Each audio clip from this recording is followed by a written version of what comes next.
بسم اللہ الرحمن الرحیم۔ السلام علیکم۔ کسی شہر میں 4 دوست رہتے تھے۔ ان دوستوں کی عمریں 25 سال کے لگ بھگ تھی۔ وہ ٹرین میں ایک شہر سے دوسرے شہر جا رہے تھے۔ ریل کے ڈبے میں بیٹھے وہ چاروں خوشگپیوں میں مصروف تھے۔ ان کی نظر الگ تھلگ بیٹھے شخص پر پڑی جو سونے کی فریم کی اینک لگائے ہوئے تھا۔ اس کے سر پر قیمتی ٹوپی، گلے میں سونے کی موٹی زنجیر تھی۔ اس کی واسکٹ میں بھی ایک سونے کی زنجیر لٹک رہی تھی جس کا دوسرا سرا واسکٹ کی جیب میں جا رہا تھا۔ کچھ دیر بعد اس نے زنجیر کی مدد سے جیبی گھڑی نکالی، وقت دیکھا اور واپس جیب میں ڈال لی۔ گھڑی بھی سونے کی فریم میں جڑی ہوئی تھی۔ غرض کہ اس کی ہر ایک چیز اور اس کا حلیہ اس کے امیر و کبیر ہونے کی گواہی دے رہا تھا۔ چاروں دوست اس کا غور سے جائزہ لے رہے تھے۔ فرسٹ کلاس کے اس ڈبے میں ان 5 کے سوا کوئی اور نہیں تھا۔ ایک دوست عمر دراز بولا، مجھے تو یہ کوئی بڑا وڈیرا یا جاگیردار لگتا ہے۔ وڈیرے جاگیردار کبھی اکیلے سفر نہیں کرتے، ان کے ساتھ لاؤ لشکر ہوتا ہے۔ دوسرے دوست رحیم بخش نے کہا، مجھے تو یہ کوئی بڑا سرکاری افسر لگتا ہے۔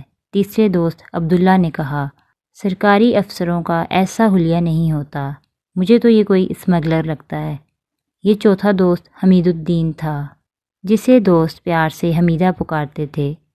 حمیدہ چاروں میں سے زیادہ چالاک اور لالچی تھا۔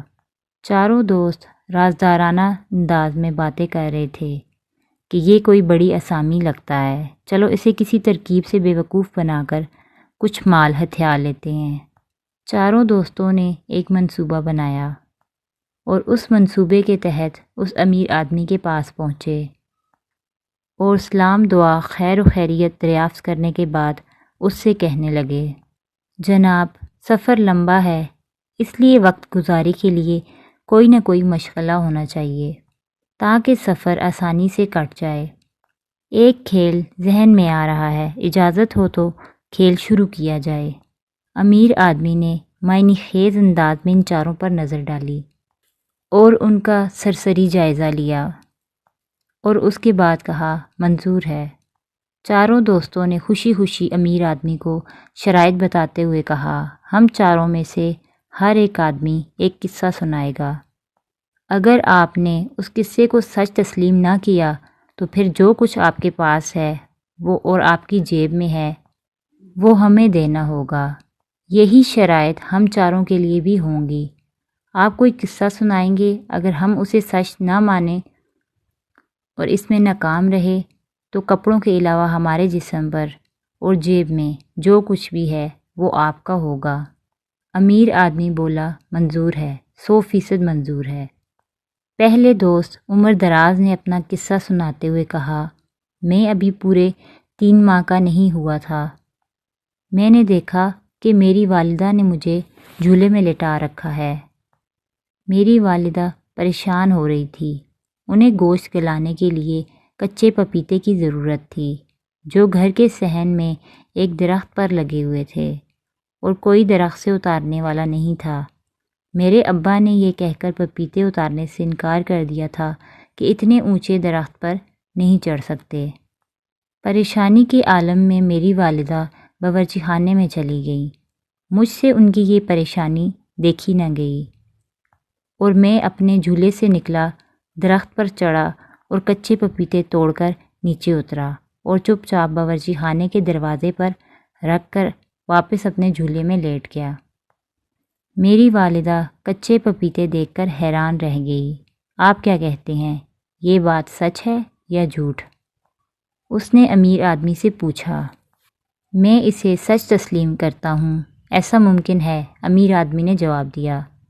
اب دوسرے دوست رحیم بخش نے اپنا قصہ سنانا شروع کیا۔ اس نے کہا، ایک دن میں سڑک کے کنارے چلا جا رہا تھا۔ میں نے دیکھا کہ نیم کے درخت کے نیچے بیر جیسی نمکولیاں پڑی ہوئی تھی۔ میں ان کے سائز پر حیران ہو گیا۔ ایک نمکولی اٹھا کر میں نے چکھی تو میری حیرانی بڑھ گئی، وہ شہد کی طرح میٹھی تھی۔ نمکولیاں کھانے کے شوق میں درخت پر چڑھ گیا اور میں نے تازہ تازہ خوب نمکولیاں کھائیں۔ لیکن مسئلہ یہ تھا کہ درخت سے اتروں کیسے۔ چڑھنا تو مجھے آتا تھا مگر اترنا نہیں آتا تھا۔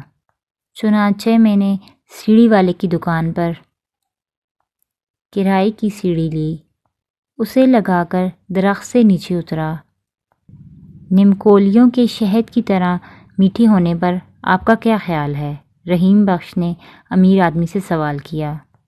نمکولیاں میٹھی ہو سکتی ہیں، بالکل ہو سکتی ہیں، میں اسے سچ تسلیم کرتا ہوں، امیر آدمی نے کہا، اور آپ کی عقل کی داد دیتا ہوں کہ آپ نے درخت سے اترنے کا بڑا اچھا طریقہ استعمال کیا۔ امیر آدمی اطمینان سے بولا۔